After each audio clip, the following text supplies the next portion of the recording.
Good morning, chaps.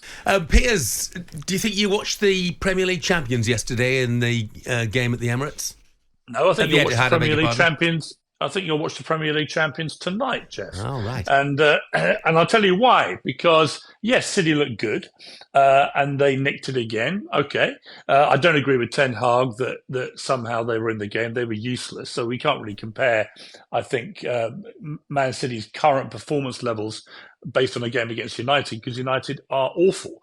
And any United fan that thinks Ten Hag is the answer needs to go back and watch my interview with Cristiano Ronaldo, where he spelled out exactly what was wrong with the club and Ten Hag, and nobody wanted to listen to him. Well, they might be listening now.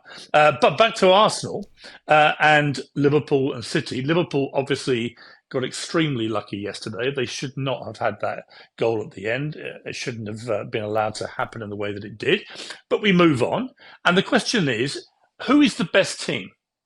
And I was reading a piece in the Telegraph today, an excellent piece by Sam Dean, who's an excellent sports writer, football writer.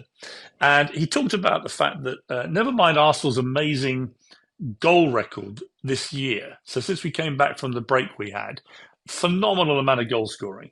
But secondly, our defence is currently performing at a level 3 times better than anybody else in the Premier League. And that is why I am very confident that we now have the tools and the mentality to go and win the league.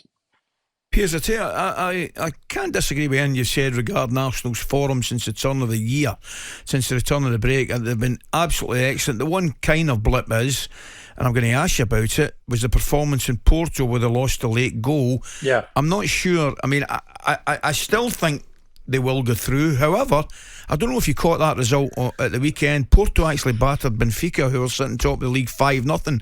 Just a little bit of a reminder. I don't think it's maybe just as straightforward as perhaps a lot of people would think.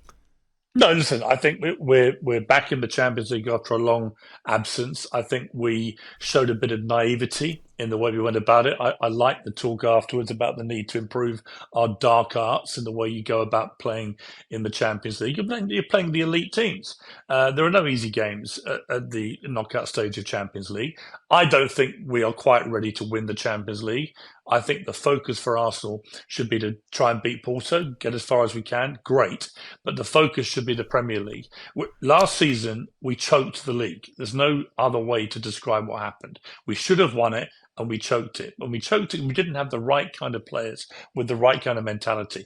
And I think putting people like Declan Rice now in front of a defence that's really purring, a keeper who I think has proven Arteta's faith in him right, I think that you put it all together and you've got to say that Arsenal right now have a better team and a better mentality than we did last season. And we're playing football, which frankly is scintillating. And I say that as someone who, at the end of last year, I thought this is all over. I thought we were just out of the league title race and the team seemed to be falling apart. We then had that mid-season break, and my God, the difference has been absolutely spellbinding, both up front and at the back. I mean, it's interesting, Piers, isn't it? Because nobody's talking about Aaron Ramsdale anymore. Nobody's talking about the lack of a striker anymore. But you go to Sheffield United as overwhelming favourites this evening, and that in itself brings about a different sort of pressure, doesn't it? Yeah, absolutely. I think it's these kind of games that decide if you win the title. You know, I don't think City and Liverpool will win every one of their remaining games. They've got to play each other apart from anything else. But what's absolutely crucial to Arsenal is that we don't do what we did last year, which is start to lose against teams we should be hammering. We should hammer Sheffield United tonight. No question. The form we're in, the form they're in, this is a no-brainer, 3 points. If we don't deserve to win the league. I think we will. I think Arteta is emerging as one of the best coaches in Europe right now. I think the pressing style that we're playing with all 11 players engaged in it is working fantastically well. I think what's really interesting, I don't know what you guys think, but I've been watching the tactics, for example, that in the first part of the season, Saka and Martinelli were getting neutralised because opponents were putting 2 players on the moment they got the ball. And so what did Arteta do? He brought in Havertz up front with Trossard because Jesus has been injured. And suddenly you got 4 of them swarming around up front, almost impossible to defend against. And suddenly we're banging in goals for fun. That is a tactical masterstroke by Arteta. I would not have relied on Kai Havertz. I would not have put my faith in that guy to be the front man for Arsenal. But I think most Arsenal fans, like me, have come around to just trusting the process of Arteta. Whether it's Raya at the back, where I was a big Ramsdale fan, whether it's Havertz up front now as the link guy for all these swarming attackers, there's no question it works. But if you ask me, above all else, what has been the difference?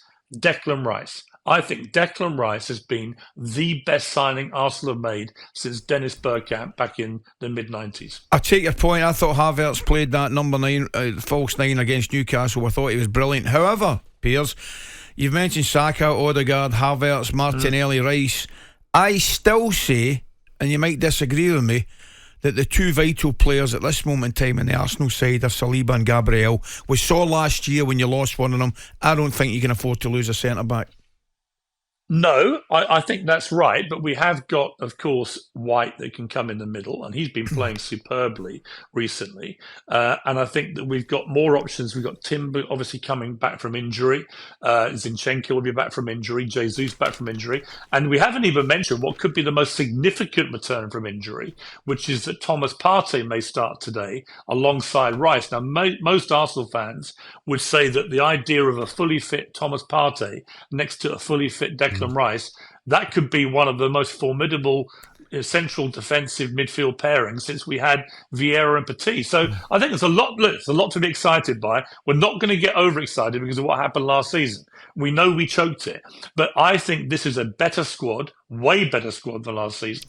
And I think mentally they're so much stronger. And by the way, on the Saka-Foden debate, yes, Foden's a very good player, but Saka is better.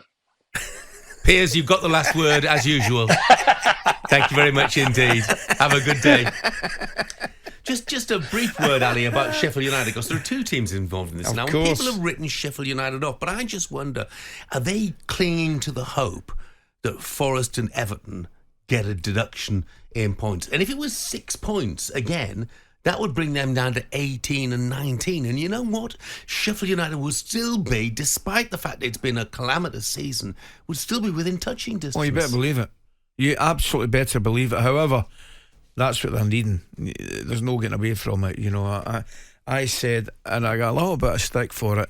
My three, right at the start of the season when we make the predictions, I said the three promoted teams would go down. And just the conversation, well, that's an easy thing to say.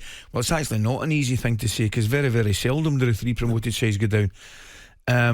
I just think two of them right now are really, really struggling, and their only chance, I think you're right, Sheffield United's only chance is points deductions, because I cannot see them getting enough points.